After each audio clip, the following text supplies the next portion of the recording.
¿Qué tal? Le damos la más cordial bienvenida a un programa más de Sobre la Mesa, como todas las semanas analizando algún tema de interés nacional o internacional. En esta oportunidad vamos a dedicarnos a terminar esta tríada de programas que hemos realizado analizando el tema de las elecciones del pasado 2 de febrero. Comenzamos hablando sobre el resultado de las elecciones presidenciales.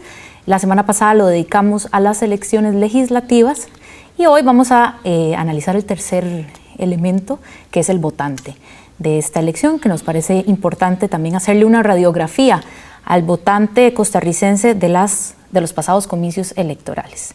En la primera parte del programa tenemos hoy a don Manuel Rojas, sociólogo político, quien nos ha acompañado ya aquí antes en Sobre la Mesa y con quien vamos a conversar sobre este apasionante tema de la radiografía del votante. Bienvenido, don Manuel, a Sobre la Mesa.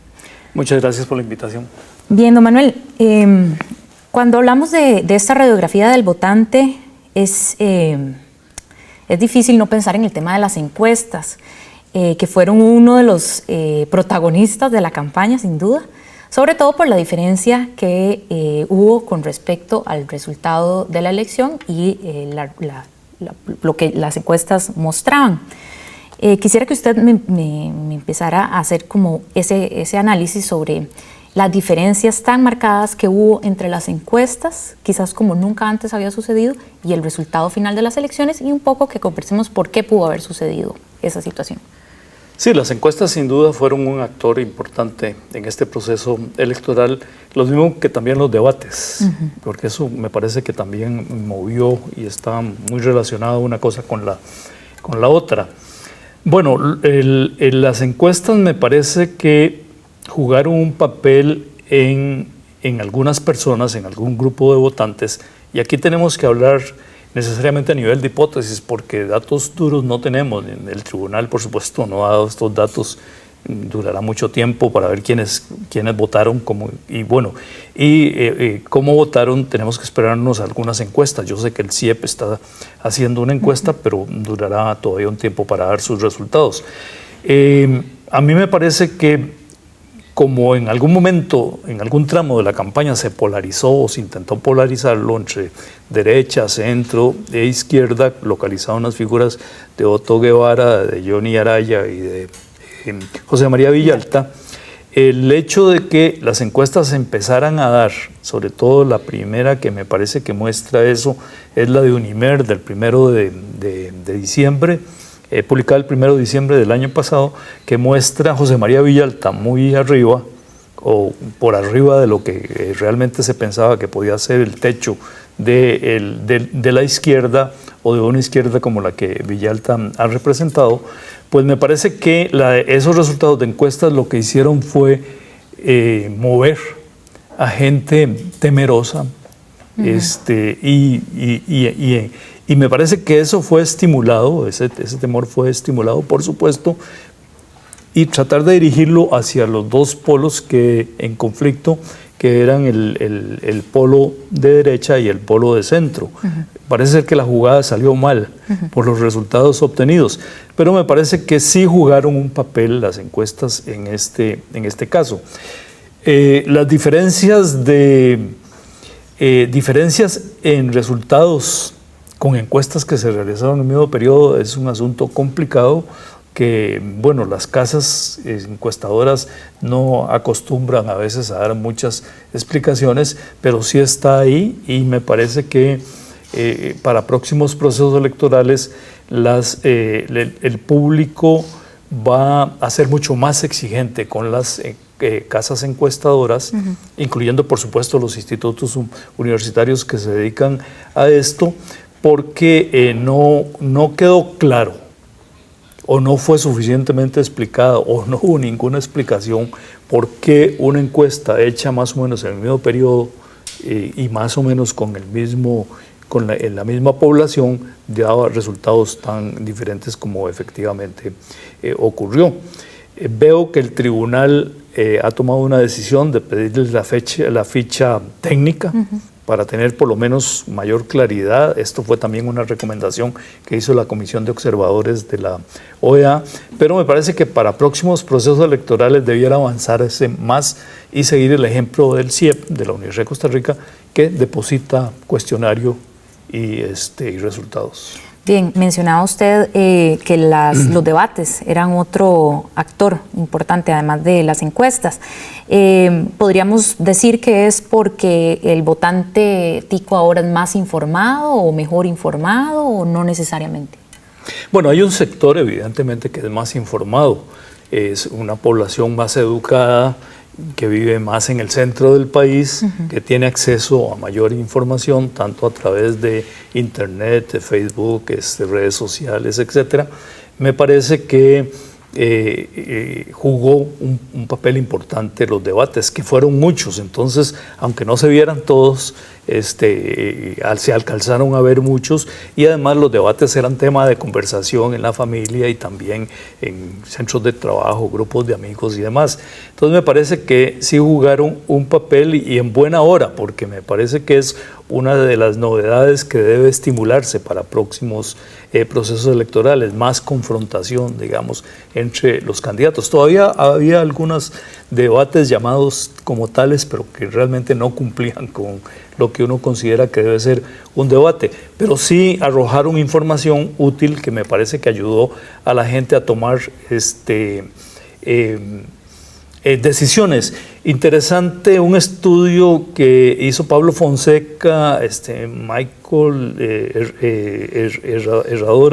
Herradora, sí, y otra persona del periódico La Nación, siguiendo cómo se movían las redes sociales después por lo menos de los debates de Canal 7 y de Canal 6, y ahí se muestra de forma muy interesante cómo fue creciendo también el apoyo al PAC, lo cual me lleva a otro asunto, que en el futuro no solamente van a jugar encuestas, sino otros instrumentos que están derivando de la evolución de las técnicas de comunicación y que permiten penetrar en otros sectores y explicar lo que las encuestas a veces no explican, porque las encuestas son un instrumento válido, pero los que hemos hecho en algún momento de la vida encuestas sabemos cuáles son sus límites, y a veces en los medios se les presenta indebidamente como el instrumento, el que va a decir toda la verdad, pero no es así. Podríamos entonces hablar de un votante más conectado, no necesariamente mejor informado.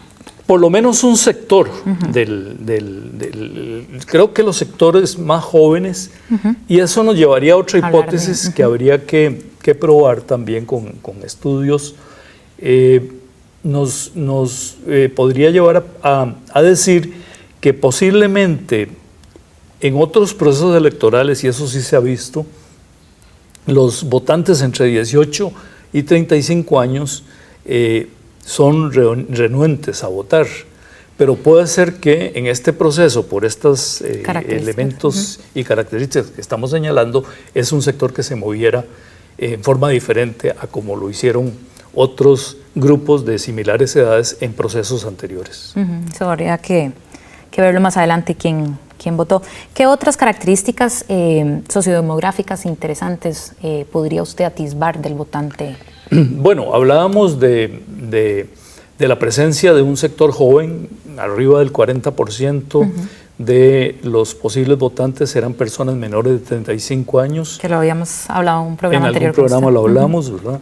Ese es un sector que se mueve precisamente con estas técnicas de comunicación y posiblemente tuvo mucha influencia, digamos, en muchos de ellos, lo que ahí se discutía o se decía.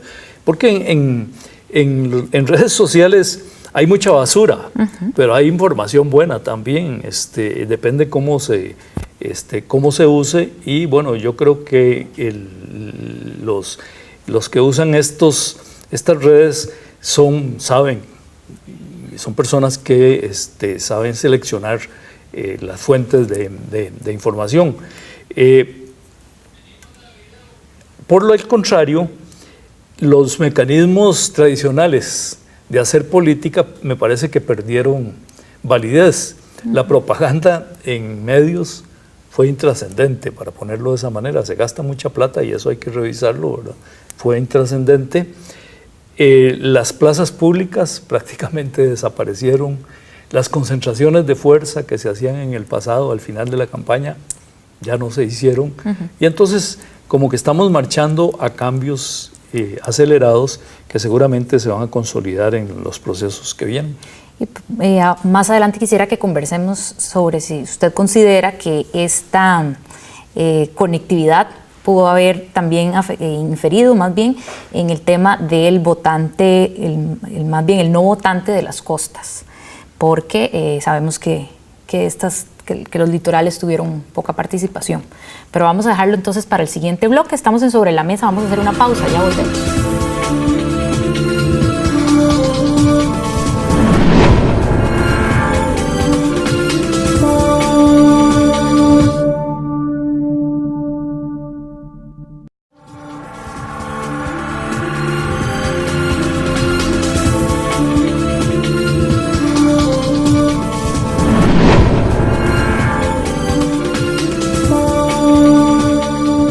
Volvemos a Sobre la Mesa, voy haciéndole una radiografía al votante que participó en los pasados comicios electorales del 2 de febrero.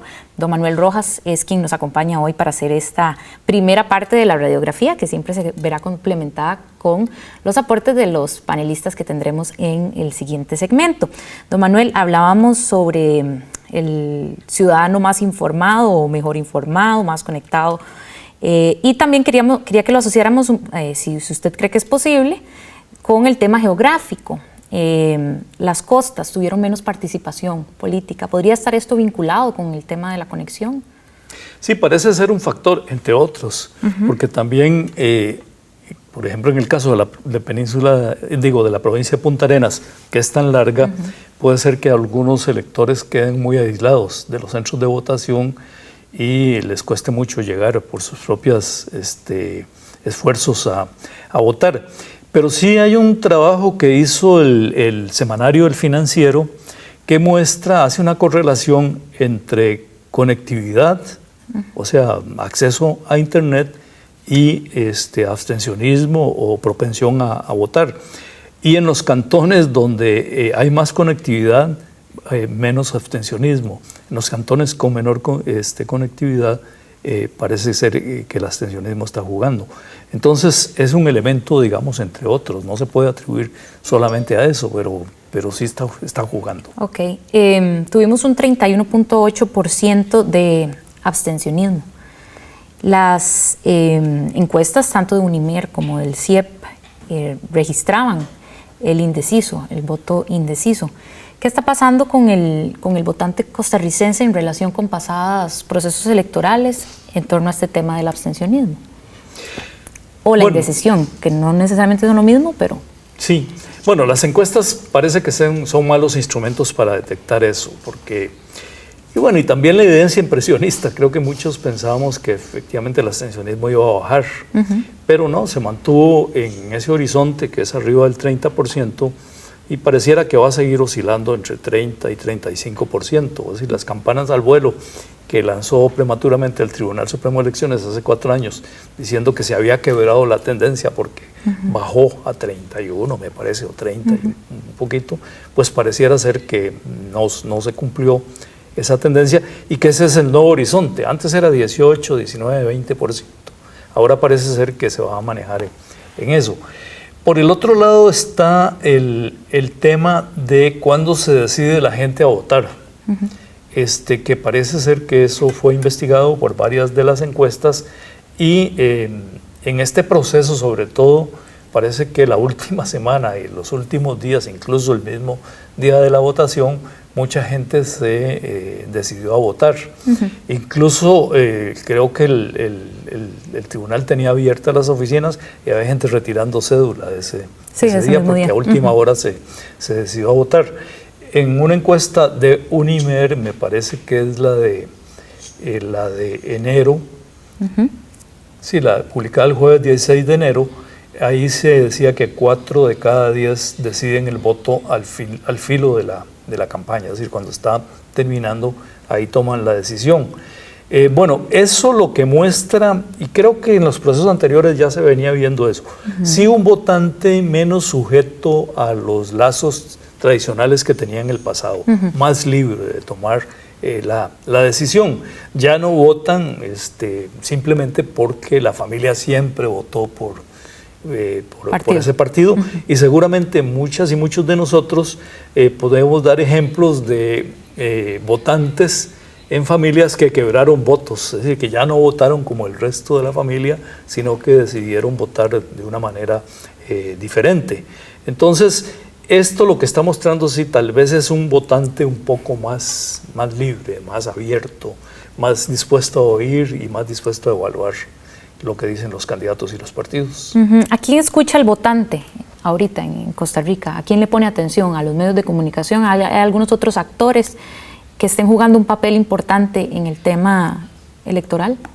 Bueno, aparte de los partidos políticos, por supuesto. Pero los partidos políticos parecen estar jugando un papel menos importante que en el pasado, aunque hay que verlo por regiones. Seguramente en regiones más pequeñas, donde hay más control social, ahí todavía los partidos siguen jugando. Pero, por ejemplo, una provincia como Cartago, que siempre votó por Liberación Nacional, de pronto cambia y el PAC gana en esa provincia. Algo pasó y algo tiene que haber estado pasando.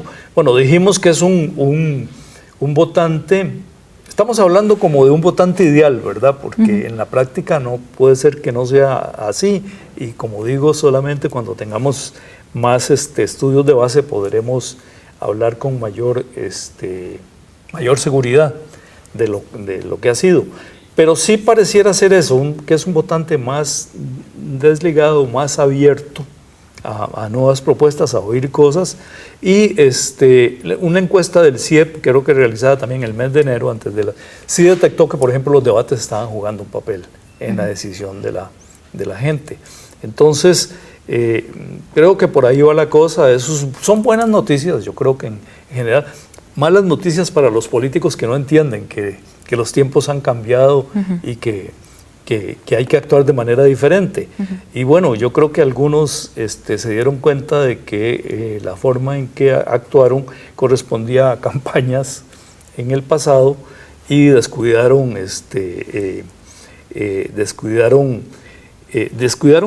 factores o elementos que podían haber jugado un papel. Por ejemplo, a mí me llama mucho la atención el hecho de que los partidos más pequeños, que se quejaban de que los invisibilizaban, etcétera, etcétera, no estaban presentes, por ejemplo, en la mayoría de ellos en redes sociales. No usaban eso dice mucho de quienes estaban metidos ahí, pero en partidos más grandes, como el caso de Liberación Nacional, se dieron cuenta de que fue un fallo tremendo no haber puesto más atención a ese elemento.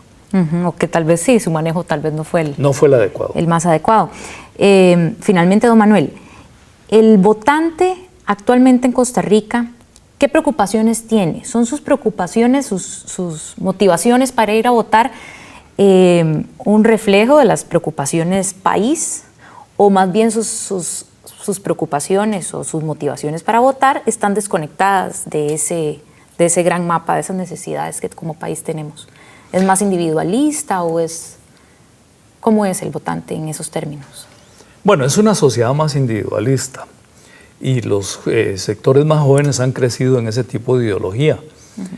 Que ahí sí hay una diferencia con generaciones pasadas que crecieron más al calor del estado de bienestar y demás.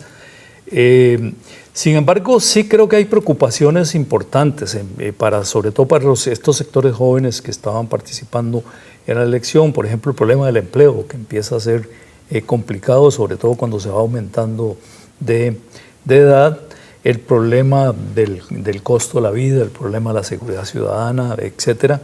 Sí son, digamos, preocupaciones que cubren a una amplia franja de de votantes. Pero hay todavía factores que juegan también. Por ejemplo, y en esto se aprovechan poderes que no son los llamados poderes de hecho, para tratar de encaminar votantes por un cierto lado, por ejemplo, el factor religioso. Hay, como se vio en los resultados de esta elección, sorpresivamente va a aumentar el número de diputados provenientes de formaciones que tienen una base religiosa. Y ahí seguramente tiene que ver con congregaciones muy definidas, muy grandes, que reciben línea de cómo votar. O, por ejemplo, los intentos de la Iglesia Católica, sobre todo ahora en esta etapa en que estamos, de meter como temas importantes dentro del debate electoral la fecundación in vitro, la extensión del aborto por violación, por ejemplo, y las uniones de personas del mismo sexo. Y hay sectores que todavía se impresionan por eso, y bueno, ahí está la prueba en el caso de los grupos evangélicos.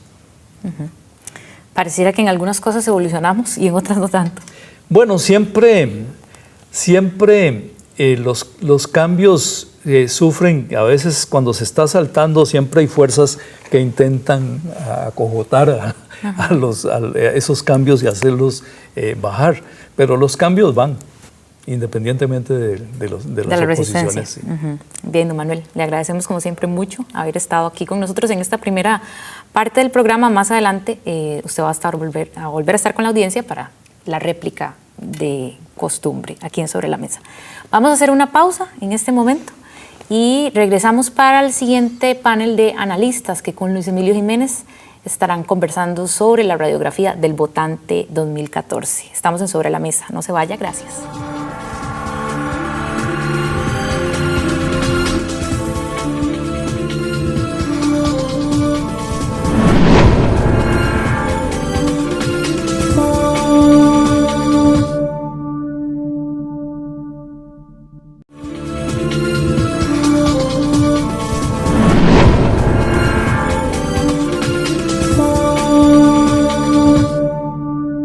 Gracias por continuar en este programa Sobre la Mesa, en el cual el día de hoy hemos querido conversar sobre lo que hemos denominado radiografía del votante. Sin lugar a dudas, que los votantes siempre son el principal o uno de los principales actores de un proceso electoral, en todo proceso, en todo Estado democrático.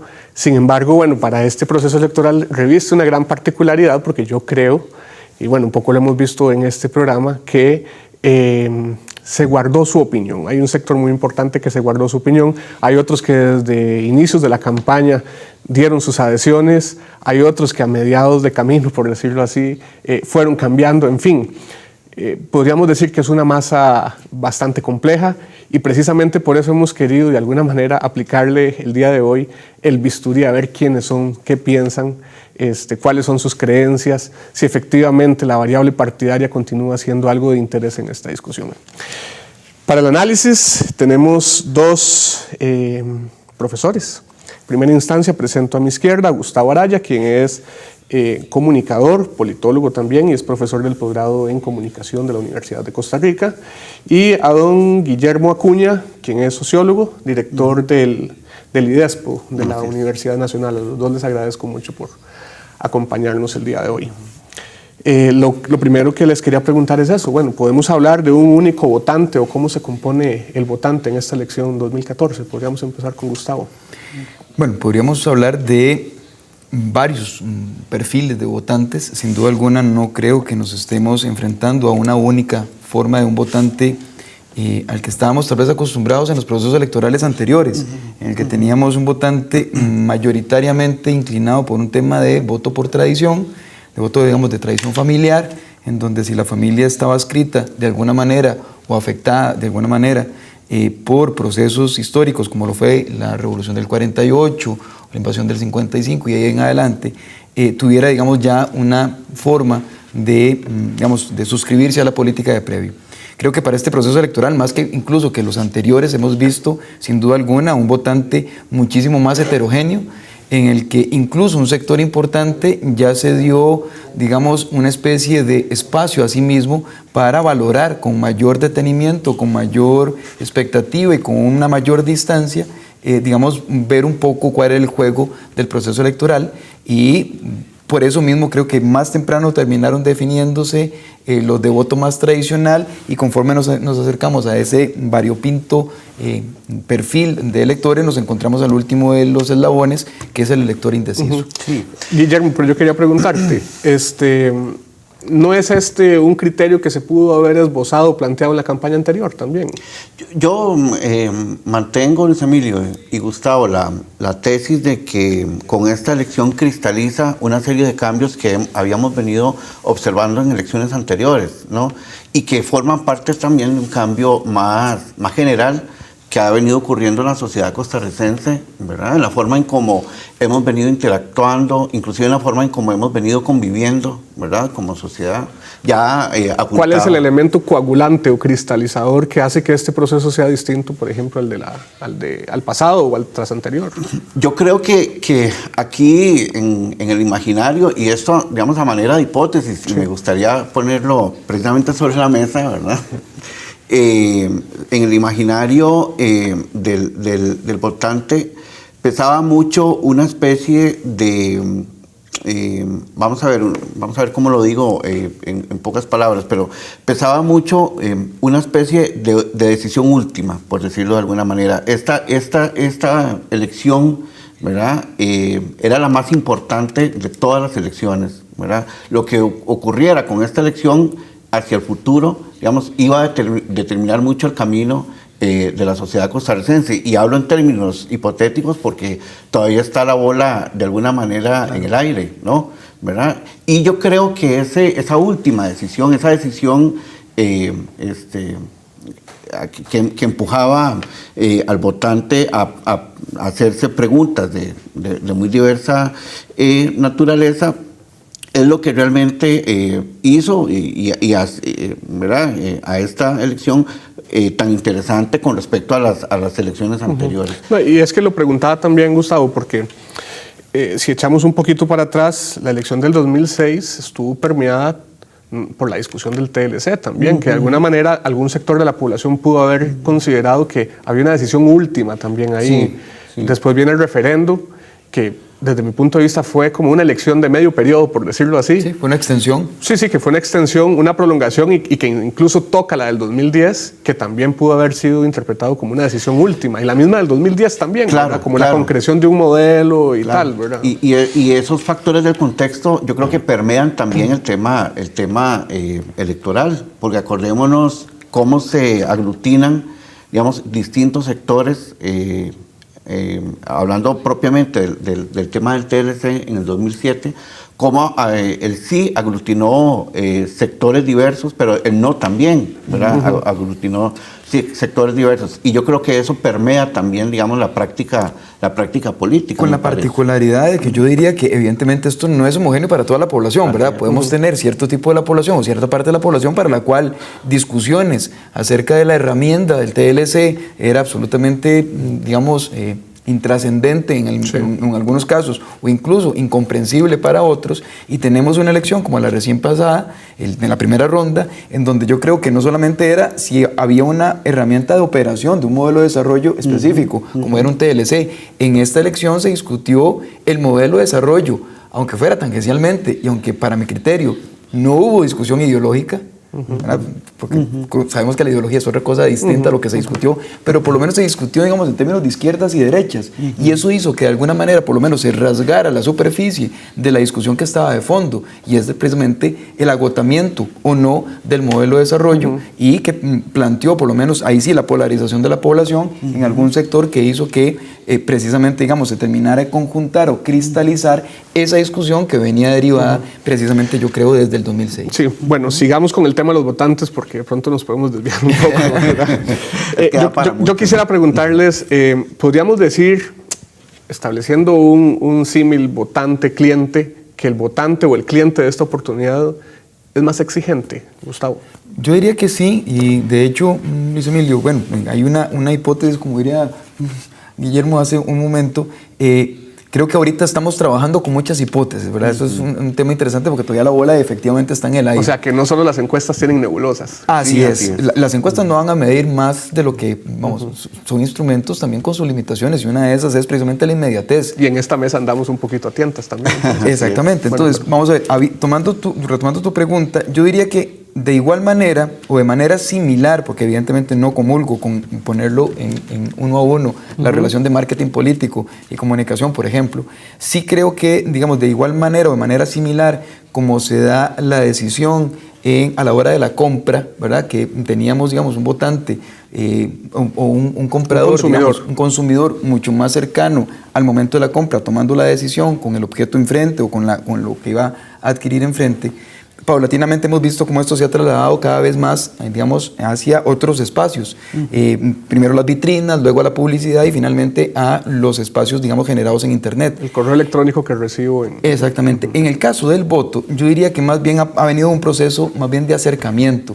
Vamos a ver, conforme pasa la elección o el proceso electoral, tenemos ya no solamente jugando al elector por tradición, ¿verdad?, predefinido, sino también ya un elector al que la propaganda no le incide, sino tampoco la plaza pública le incide, al que tampoco puede ser que incluso el debate le incida, sino que se decida finalmente en la propia urna. No, y el que le toca la puerta, la casa. Sí, el que lo sacó a votar o el que lo llevó a la mesa, ¿verdad? Pues hay una gama de factores que hacen que esto también, digamos, dependiendo de la relación que tenga el elector y de algunas otras, digamos, configuraciones que se dan, que yo creo que hay varios atributos que los electores tienen ahorita que merecen ser estudiados, nos pone entonces ante una gama también muy diversa de electores que terminan decidiéndose en los diferentes espacios en los que se van dando durante la campaña.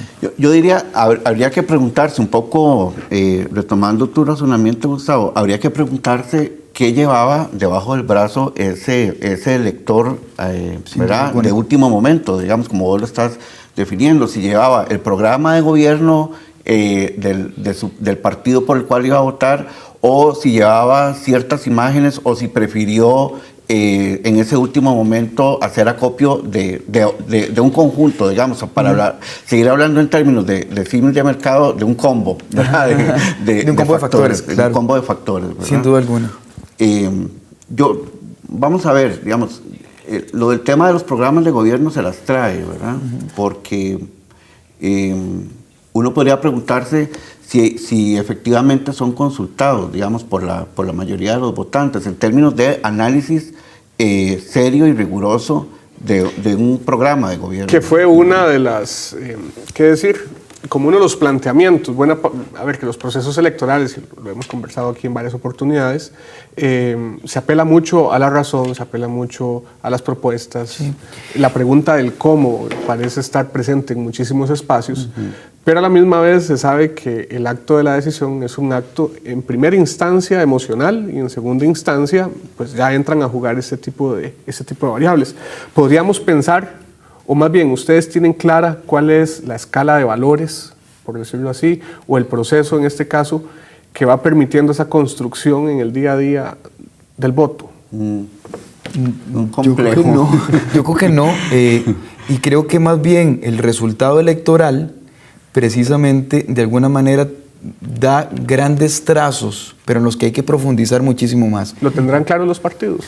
Yo creo que los partidos políticos, unos lo tenían más claro que otros, o unos más opaco que otros, por decirlo, ¿verdad? También, por darte un ejemplo, la hipótesis que trabajábamos, por ejemplo, previo a la primera ronda, en donde veíamos o decíamos que el Partido de Liberación Nacional estaba apostando más por su franja de simpatizantes para mantenerse con vida, ¿verdad? Porque evidentemente el candidato había sufrido una serie de situaciones que lo habían hecho, digamos, un factor que no era necesariamente el idóneo para mantener a flote la campaña, nos ponía ante, digamos, una situación en la que a mayor cantidad de abstencionismo, esa franja partidaria se hacía, digamos, más cobraba mayor valor. Tenía un peso relativo mayor. Un peso relativo mayor. Y esto sucede especialmente en las provincias costeras, si nos damos cuenta. ¿Verdad? Entonces vemos que hay un voto muchísimo más tradicional en provincias costeras, en donde la simpatía partidaria pareciera todavía jugar un papel importante y en donde, a pesar de que un abstencionismo alto permitió ser la última frontera para el Partido de Liberación Nacional y mantenerse a flote, mientras que las provincias centrales con un electorado, yo sí diría, mucho menos simpatizante hacia los partidos políticos, mucho más crítico, mucho más, si se quiere, digamos, permítaseme el abuso, digamos, del término posmoderno, ¿verdad? De esa individualidad ad extremo o esa fragmentación del electorado al extremo, esperando o sintiéndose de alguna manera ser necesariamente conquistado por alguna oferta electoral. Más volátil. Exactamente. Más volátil. Más también. volátil. Ese concepto de volátil como que habría que trabajarlo un poquito más de cara a lo que viene, ¿verdad? Y yo creo que de cara a lo que... Porque, bueno, estamos en un momento de transición, ¿verdad? Acabamos de... Cuando hablamos de volatilidad, estamos hablando de que la variable partidaria de pronto no se convierte en un imán lo suficientemente fuerte para capturar votos y sostenerlos hasta el final de la, digamos, hasta el día E, por decirlo así, y en adelante. No suficiente para hacerlo. No suficiente. Exacto, yo creo que todavía el tema de volatilidad, por eso, digamos, permea, digamos, por decirlo así, o logra permear alguna capa importante de esas simpatías partidarias y llega casi que al tuétano de lo que podría ser, digamos, ese hueso colorado de los partidos. Claro.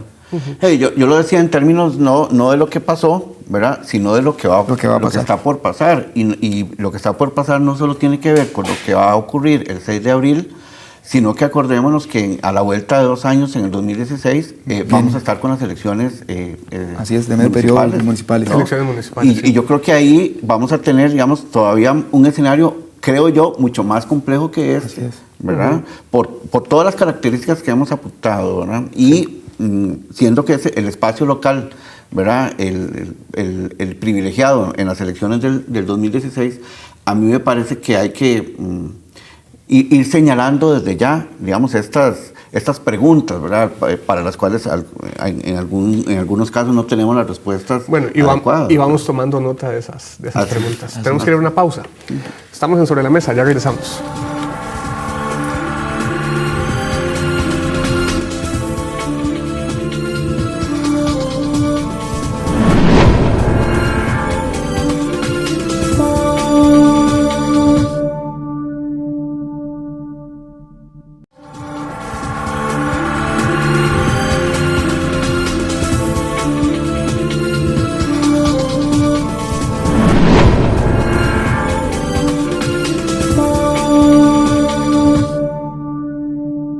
Continuamos con el programa que tenemos el día de hoy, Radiografía del Votante 2014. Acá todos hemos sido estudiantes de don Manuel Rojas, así que vamos a ver qué nos tiene que decir nuestro profesor a propósito de la conversación que tenemos por acá. Don Manuel, adelante. Gracias. Bueno, son todos alumnos que han superado al profesor en buena hora.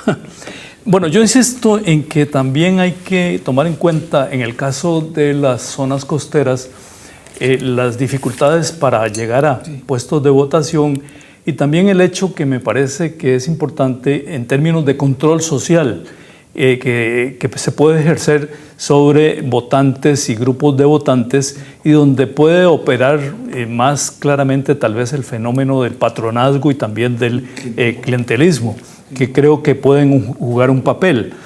Me parece también insistir en la mala lectura que se hicieron sobre las encuestas de parte de los políticos. Acá mismo, en este canal, yo tuve una discusión con don Antonio Álvarez de Santi sobre los resultados de algunas encuestas, porque él insistía en que los analistas estábamos haciendo una lectura mala, en la medida en que solo no tomábamos en cuenta los indecisos, pero según su particular interpretación, los indecisos se iban a distribuir a la hora de las verdades de una manera similar a cómo estaban distribuidos los decididos. Bueno, para verdades el tiempo. No fue así y eso arroja un elemento que me parece que hemos estado insistiendo todos esta noche, y es la diferencia que hay en el comportamiento electoral. Guillermo usó un elemento, una frase que me parece muy feliz, como que empezaron a cristalizar en este proceso, en esta ocasión, elementos, cambios que se venían viendo desde bastante atrás. Bueno, muchas gracias, don Manuel, por esta esta reflexión y nos introduce a uno de los temas más importantes, me parece a mí, de la campaña, y es precisamente el de los indecisos. Mucho se ha hablado sobre el tema, por ejemplo, del abstencionismo, y eso es una preocupación que está ahí y hay que continuar estudiándola. Sin embargo, en este proceso electoral vemos como desde el mes de diciembre es muy claro que el grupo de los indecisos, los que están dispuestos a votar, pero todavía no soltaban prenda, rebasaba cualquiera de las opciones electorales. Y es hasta, incluso las últimas mediciones que realiza, no solo la Universidad de Costa Rica, sino también, me parece que Sid Gallup, y bueno, de Nimer no nos enteramos porque no trascendió el último estudio. Lo cierto del caso es que marca un elemento distintivo, en el tanto son los indecisos otra vez los que aparecen como, si fuera una opción electoral, pues la opción electoral más grande. ¿Qué podemos decir de los indecisos? Bueno, yo en primer término... ¿Por qué nos hicieron esto? yo pensaría, Luis Emilio, Gustavo, que hay que relevarlos como un actor más. Es decir, el indeciso es un actor más. Y yo creo que eso hay que tenerlo claro, ¿verdad? Y en las reglas del juego político y electoral que tenemos de aquí en adelante, yo creo que el indeciso... vamos a ver si concuerdan conmigo, casi que va a asumir el rol de un partido político más, ¿verdad? Es decir, va a tener, digamos, esa calidad, esa cualidad. ¿Por qué nos hicieron eso, verdad? Cuando digo por qué nos hicieron eso es por qué razón nos tuvieron en vilo hasta el último minuto. Bueno, es que yo usando el símil otra vez del supermercado, ¿no? Llegan al escaparate, ¿verdad? Y se dan cuenta que en el escaparate no solo estaba la lata de atún que siempre habían comprado, ¿verdad? Sino que hay 50 latas de atunes distintas, ¿verdad? Yo digamos, suscribo lo que está diciendo Guillermo en este momento, precisamente porque yo creo que uno de los factores que más bien, vamos a verlo, tal vez, perdónenme otra vez, el tema de acudir desde el punto de vista, digamos, del marketing político, pero no es un tema solamente de la demanda electoral, o sea, de la conformación del electorado indeciso, sino es un tema también de la conformación de la oferta electoral. O sea, ¿a qué me refiero? A que el indeciso en este momento está enfrentado de alguna manera, y yo creo que sí, cristalizaron algunos fenómenos que han venido paulatinamente creciendo, y el indeciso es hoy mucho más grande, y me atrevería a decir que el indeciso será aún más grande y aún nos pondrá en una situación todavía muchísimo más compleja en el futuro, en la medida en que la oferta electoral no está no está leyéndole correctamente para poder atraerle, y entonces se está ofreciendo no solamente con parámetros anteriores, sino que se está ofreciendo con parámetros poco o nada distintivos en algunos casos. Yo lo otro que he dicho sobre esto es que el elector en realidad en esta campaña la tuvo muy difícil, porque, bueno, no solo por las encuestas, que el hecho de que una casa generara un resultado y que otra generara otro, y que las universidades generaran otro resultado, bueno, eso por supuesto que generó ahí algún nivel de ruido, sino también los mismos partidos políticos, que de pronto un elemento diferenciador planteado por un partido político 2 días después era imitado, copiado por otro.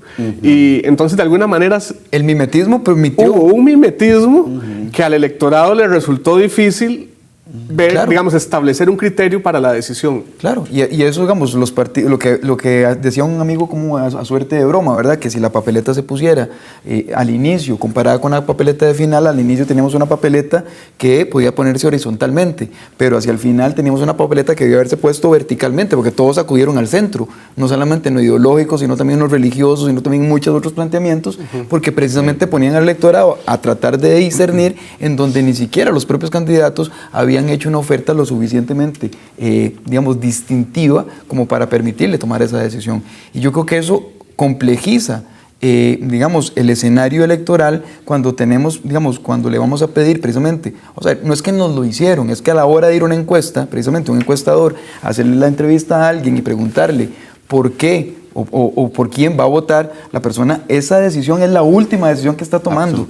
Está incluso tomando la decisión de cuáles van a ser los factores y en qué jerarquía los va a colocar a la hora de tomar su voto. Porque precisamente los factores que tomaba en consideración anteriormente ya ni son los mismos ni están en la jerarquía que estábamos acostumbrados a que estuvieran. Víctor Ramírez, el analista, en un momento que lo invitamos a este programa decía: indeciso a mucha honra. ¿podríamos decir que eso es un rasgo distintivo de calidad de democracia? ¿Podríamos desarrollar o argumentar un salto cualitativo, o por el contrario tenemos que interpretar eso como un retroceso o como una llamada de atención? ¿Cómo qué podemos interpretar el surgimiento o la identificación de los indecisos, como un actor relevante de este proceso? Expresa un escenario, me da la impresión. O sea, son un síntoma. Expresa un rasgo, ¿verdad? Y además expresa una demanda que le está haciendo esa parte del electorado a un sistema político con el cual no se siente a gusto. Me da la impresión. Que lo curioso del caso es que no es que se niega a participar del proceso, no es que se niega o sea, que agarra los chunchitos y se va para la casa o se queda en la casa, sino que conserva ¿qué se puede decir? Su vocación, su valor democrático reflejado en su intención de ir a la urna, pero sencillamente que no sabe por quién. Exactamente. Yo diría que hubo de todo. Hubo alguien que también se lo reservó en alguna medida, digamos, lo que llamábamos la espiral de silencio en algún momento, ¿verdad? Porque la oferta política, nuevamente, hablemos un poco, digamos, de los candidatos. Los candidatos terminaban siendo o desconocidos en el mejor de los casos, o muy conocidos, pero no idóneos o completos desde el punto de vista de la oferta. Entonces también, de inicio, tratar de decir, porque todavía no tengo el escenario completo. Acordémonos que todavía para junio, julio del año pasado, no estamos hablando hace mucho tiempo, Johnny Araya lideraba las encuestas con más del 50% de las intenciones de voto, porque ni siquiera el escenario interno de los propios partidos de oposición estaba claro. Entonces también pedirle que se defina a julio, a junio, o recién iniciada la campaña, cuando precisamente está iniciando la campaña electoral. Si la primera encuesta que sale en diciembre, llevábamos apenas noviembre de campaña electoral. O sea, los procesos de comunicación política estaban en pleno desarrollo y la gente tenía válidamente que decir, no sé por quién votar. Necesito un chance. Deme un chance. Sí. Y lo otro es que el baile electoral en algún momento estuvo tan crispado, ¿verdad? Y con mucho ruido. Lo hablábamos en algún momento del programa, ese ruido, ¿verdad? Que a lo mejor ese votante prefirió, digamos, bajar el perfil, digamos, guardarse para sí, guardar silencio, no ser parte, digamos, de ese coro, ¿verdad? De ese coro y de esa bullaranga, porque sí en algún momento el baile estuvo, digamos, con muchos matices y además con mucho... Yo estaba pensando también un poco metafóricamente en la paleta de colores, ¿verdad? Claro. Había muchos, ¿verdad? Muchos amarillos, muchos rosados, muchos, ¿verdad? Que se fueron como degradando y a lo mejor esa degradación a algunos de ellos no les terminó gustando, ¿verdad? Al momento de tomar la decisión. Siguiendo esto al momento de tomar la decisión, desde el punto de vista de ustedes, ¿cuáles fueron los elementos entonces que en última instancia movilizaron al votante para definirse hacia una dirección o hacia otra dirección y llevarnos en este caso a una segunda ronda? Yo pienso que hubo varios. Sin duda alguna, digamos, pese a que el voto es un tema de carácter esencialmente emotivo, creo Funcional. que, ¿verdad? Funcional también. Hubo mucho de la construcción en la que el votante terminó yéndose por digamos, le motivó más este guarecerse, ¿verdad? Atrincherarse tranquilamente fuera de ese encontronazo que existía, de esa crispación. Y como bien lo señalaba Guillermo, creo yo que, digamos, fue uno de los disparadores finalmente del tema. El otro, sin duda alguna, creo que sí, y aquí pareciera interesante, más que los debates como debate, por el show o el escenario que representan, creo que por el desempeño que tuvo cada uno de los candidatos, digamos, en el imaginario, en la construcción del imaginario de cada uno de ellos como figura a la hora de configurarse precisamente como ese referente presidencial o presidenciable. Y finalmente creo que un tema que todavía no ha sido lo suficientemente, creo, saldado en términos sociales, económicos y demás, que es el tema de la estructuración del modelo. De alguna forma, digamos, los pocos elementos que pudieron haberse visto como mejoras a la calidad de vida, de uno u otro lado, la gente los tomó en consideración como para poder asirse de algo y llevarlo, digamos, a considerarse lo suficientemente, digamos, valioso como para poder, digamos, definir su voto finalmente. Digamos que fueron tres de los factores de muchos otros que pudieron haber jugado. Sí, yo veo, por ejemplo, que está el tema de adhesión al partido, que siempre es un tema que juega. Es el tema de las propuestas, ¿verdad? Que fue un poco lo que Guillermo planteó al inicio, ¿verdad? ¿Qué era lo que llevaba el votante bajo el brazo de cara a la urna? Si llevaba un programa de gobierno o si llevaba 13 y una tabla comparativa según ejes temáticos. Sí. No sé si se habrá hecho ese ejercicio. Y el otro es el peso del candidato. Sí, que es un poco lo que Gustavo está planteando. Sí, que salvó incluso partidos como el Partido Unidad Social Cristiana, por ejemplo. Así es. Bueno, yo diría que el mismo Partido de Acción Ciudadana. Puede ser que haya algo de eso, pero creo que se le sumaron otros factores. Sí. Ahora, en esta misma línea, porque ya que estamos hablando siempre de partidos políticos, ¿ustedes piensan que el votante continúa utilizando el voto como un mecanismo de premio, castigo a la gestión de los partidos políticos? No solo el que conduce el Poder Ejecutivo, sino también los que están representados en la Asamblea Legislativa. Yo diría que sí. Sí, sin duda alguna, yo creo que hay mucho voto castigo, ¿verdad? Reflejado, porque me atrevería a decir que, por ejemplo, mucho del voto del Frente Amplio, a pena de ser apedreado por alguno de ellos, pero no, digamos, creo que formalmente, digamos, la gente no necesariamente tenía que conocer de un tema ideológico, de un tema de propuesta de gobierno, para decir, bueno, este es el referente, digamos, el que suscribo precisamente para terminar con el tema de 8 años más de gobierno, y creo que hay un voto castigo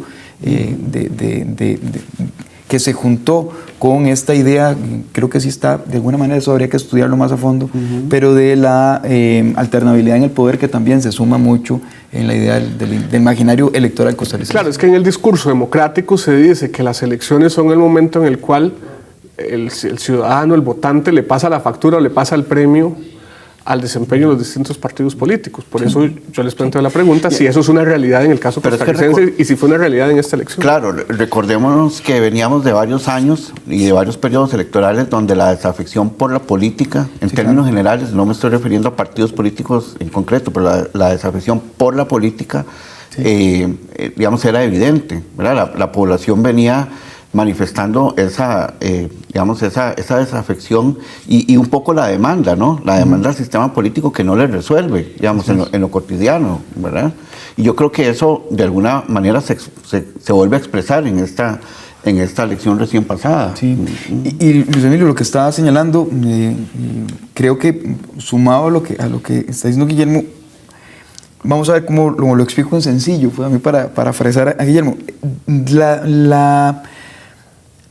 La explicación o estadísticamente, esto lo hemos estudiado, un colega que es también analista, pero es esencialmente estadístico. Hicimos un estudio, comparativo varios estudios de opinión pública durante 30 años en Centroamérica. Nos dimos cuenta, por ejemplo, de que la diferencia que se da entre el candidato o candidata oficialista y el candidato que, digamos, se le opone principalmente, o su principal opositor, se explica en un 40% por el desempeño presidencial del gobierno de turno. Entonces, esto quiere decir que si el gobernante, como pasó con don Oscar Arias, tenía una alta aprobación popular, probablemente generaba una distancia mayor del candidato o candidata oficialista con respecto a su inmediato seguidor, ¿verdad? Y en el caso de don Johnny Araya lo vemos clarísimamente. Claro. O sea, la distancia que le da al candidato oficialista al candidato que le sigue, en este caso, don Guillermo Solís, se explica o estaría explicada mayormente por el desempeño presidencial. De alguna manera, ese castigo o premio que se le da a la gestión que se está dando termina impactando de alguna manera esa diferencia. Por lo menos no digo que sea que gane o pierda, pero sí por lo menos la diferencia que se... Bueno, planteemos eso no como un indicio, sino como una hipótesis a desarrollar. Sí. Vean, ya nos quedamos sin tiempo, pero no me quiero ir sin preguntarles rápidamente una lección aprendida o una lección de la cual los partidos políticos deben de tomar nota, no solo para el 6 de abril, sino para los próximos procesos. 30 segundos cada uno. Tomar más en serio los procesos de construcción de conocimiento científico y en el tema electoral. Y me estoy refiriendo concretamente a lo que un instrumento como una encuesta ¿verdad?, puede desarrollar con todas las limitaciones que hemos planteado, ¿verdad? Evidentemente una encuesta es un instrumento más, no es el instrumento, pero tomar más en serio, digamos, esos procesos. Ok, Gustavo. Yo diría que hay varias enseñanzas, pero una de ellas, sin duda alguna, es la credibilidad que todavía se tiene en el sistema electoral. De alguna manera termina siendo una suerte de, digamos, de frente importante para el costarricense de demostrar precisamente que el voto no solamente es un instrumento válido, sino que es un instrumento efectivo para garantizar, digamos, la mejora del estado de la situación del país, porque de alguna manera siento que en esta elección se hizo muy patente, por ejemplo, no solamente es un tema de continuismo, no, es un tema de que no estamos bien como estábamos y efectivamente con el voto queremos estar de una manera por lo menos proyectada de manera mejor. Listo, les agradezco muchísimo a los dos. La conversación estuvo muy sabrosa y bastante relajada. Natalia es la que despide el programa de hoy para que nos cuente qué nos espera la próxima semana. Así es, Luis Emilio, muchas gracias. Y así con este programa de hoy terminamos, por lo menos por un rato, de hablar del tema de las elecciones. Y vamos entonces a irnos de temas domésticos a temas más regionales. Hace poco menos de un mes, Costa Rica asumió la presidencia de la Comunidad de Estados Latinoamericanos y Caribeños, CELAC. ¿Qué significa esto? ¿Qué es la CELAC? ¿Qué implicaciones tiene para el país? Eso es lo que vamos a conversar en el programa de la próxima semana de Sobre la Mesa. Los esperamos. Muchísimas gracias por habernos acompañado esta noche. Hasta luego.